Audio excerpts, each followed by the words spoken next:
et a beaucoup contribué à l'élaboration des procédures régissant son fonctionnement à travers sa représentation dans les différents comités organisationnels. La SOGEM est le socle d'une intégration énergétique sous-régionale réussie à travers le réseau interconnecté de l'OMVS RIMA, composé d'un parc de production hydroélectrique d'une puissance installée de 400 MW, de presque 3000 km de lignes HD, 225 kV, 150 kV et 90 kV, de 17 postes de transformation HTB, HTA et d'un centre de conduite du réseau dispatching à Manantali au Mali. Dans son ambition d'être un acteur incontournable dans le marché sous-régional ouest-africain d'IWAP, la SOGEM est en passe de mettre en œuvre de grands projets prioritaires d'IWAP pour le renforcement de la capacité de transit du RIMA pour permettre l'évacuation de l'énergie de la centrale hydroélectrique de Gouina, de celle des SDE et des centrales à gaz en Mauritanie et au Sénégal, notamment par la création des liaisons suivantes.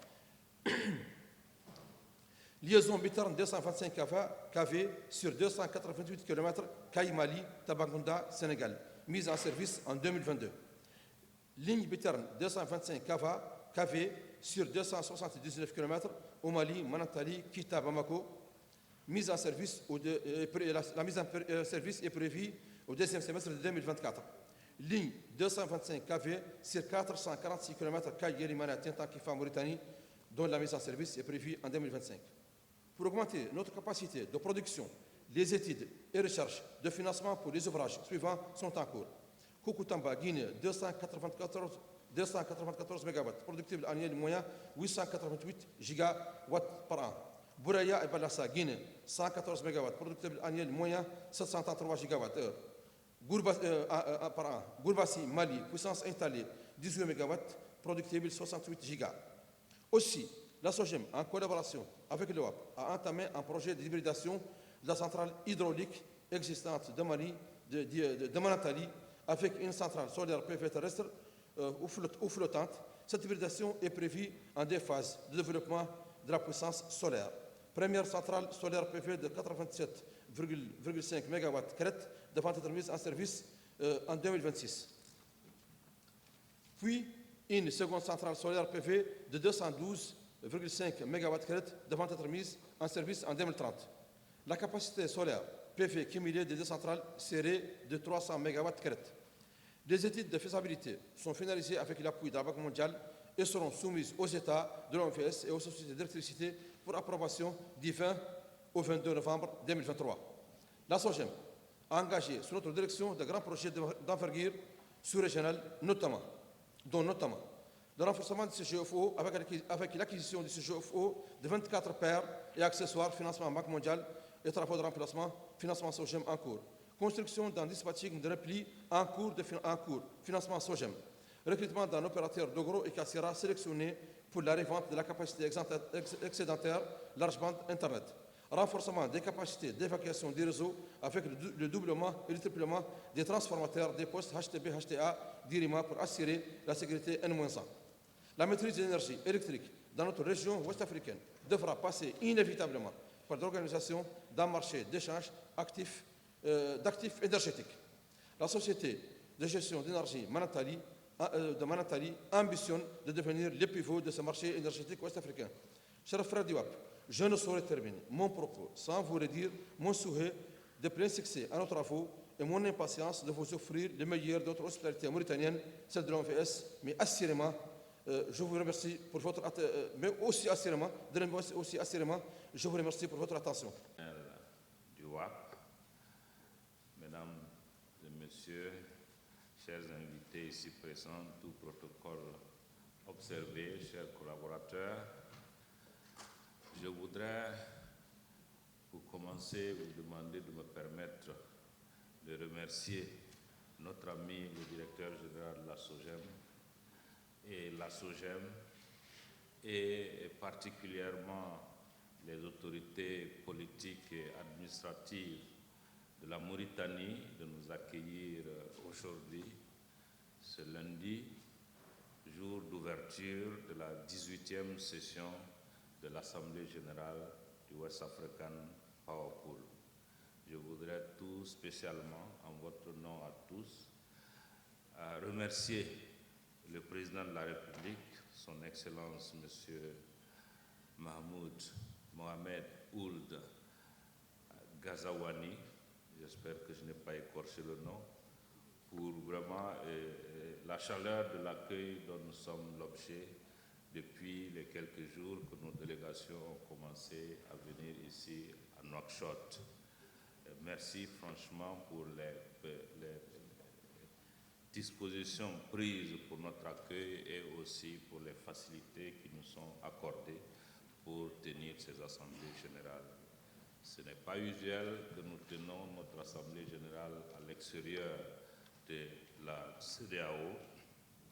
Alors, ceci, je dois le dire, à l'initiative de notre membre SOGEM, qui est membre du conseil exécutif du WAP, à qui le tour est arrivé d'organiser donc l'Assemblée générale et qui a décidé de l'organiser donc dans cette belle ville de Nouakchott.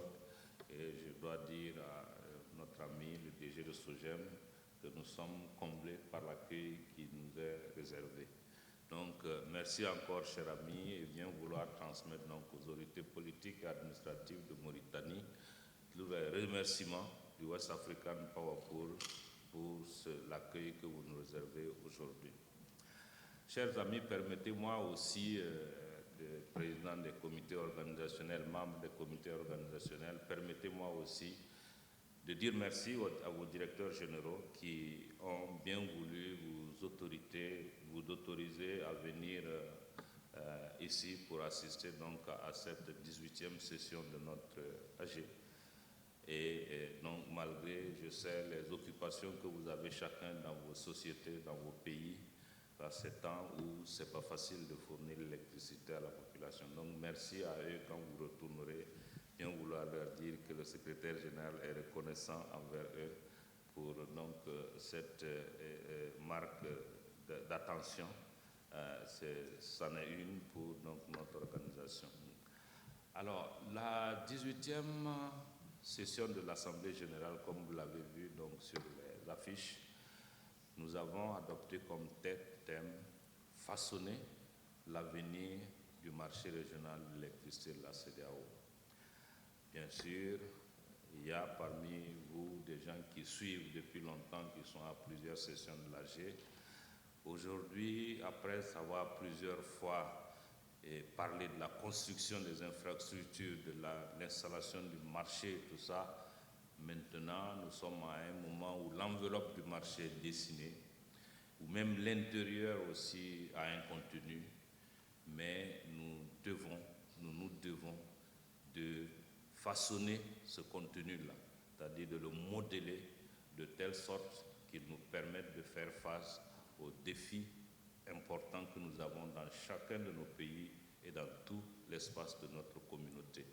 Chacun a sa particularité. C'est vrai que le challenge de faire face à la demande semble commun à tous. Il y a ensuite des challenges de viabilité même des sociétés membres, tout ça. Et nous avons mis quelque chose en place, le marché, et qui devra nous permettre de faire face à tous ces challenges-là. Il nous appartient à nous, experts, à vous, experts de ces pays, de désigner donc ce modèle-là, de modeler donc ce marché pour que nous puissions, dans chaque pays, faire face aux défis. Vous savez qu'après avoir fini quasiment l'interconnexion des pays de la CEDEAO, des 14 pays continentaux de la CEDEAO, j'ajouterai la Mauritanie parce que la Mauritanie est reliée à nous. Nous sommes maintenant sur le point de passer à la seconde phase du marché, la phase concurrentielle. Alors en attendant cela, nous sommes sur le point, la semaine prochaine, si tout se passe bien, d'inaugurer le centre qui va donc gérer ce marché régional de l'énergie électrique de la CEDEAO. C'est un pas important, mais cela ne veut pas dire que nous sommes au bout, que le travail est fini, bien au contraire. C'est une autre phase du travail qui commence et qui a besoin vraiment que nous nous investissions le plus possible. Donc, avec cette perspective, nous sommes ici réunis aujourd'hui pour vous permettre dans un premier temps, comité organisationnel, de faire le point de ce que vous avez fait au cours de l'année qui est en train de s'achever. Et donc au niveau de chacun des 5 comités, le comité technique d'exploitation, le comité de distribution, le comité de commercialisation, le comité ressources humaines et gouvernance et le comité finances. Donc faire le point de ce qui a été fait et surtout, important, voir l'avenir. Ce dernier comité, le comité finances auquel nous avons fait référence, vous savez qu'il devient crucial parce que la question des financements de notre activité et de notre marché est la préoccupation qui vient aujourd'hui en avant. Il y a juste une semaine, nous avons réuni à Accra les directeurs financiers des sociétés pour leur expliquer comment le marché va évoluer et quel est le rôle crucial que chacun d'entre eux a son poste dans sa société, quel est le rôle crucial qui leur est dévolu maintenant pour que notre marché puisse être un marché liquide, solide et fiable. Alors, avec ce que vous allez faire, le point de ce que vous avez fait, ce que vous aurez à faire, il faudra être imaginatif pour que nous puissions trouver des solutions au secteur électricité dans notre sous-région. Nous avons donc, dans le cadre du thème prévu, une série de panels, de discussions, de présentations qui vont aider à la réflexion.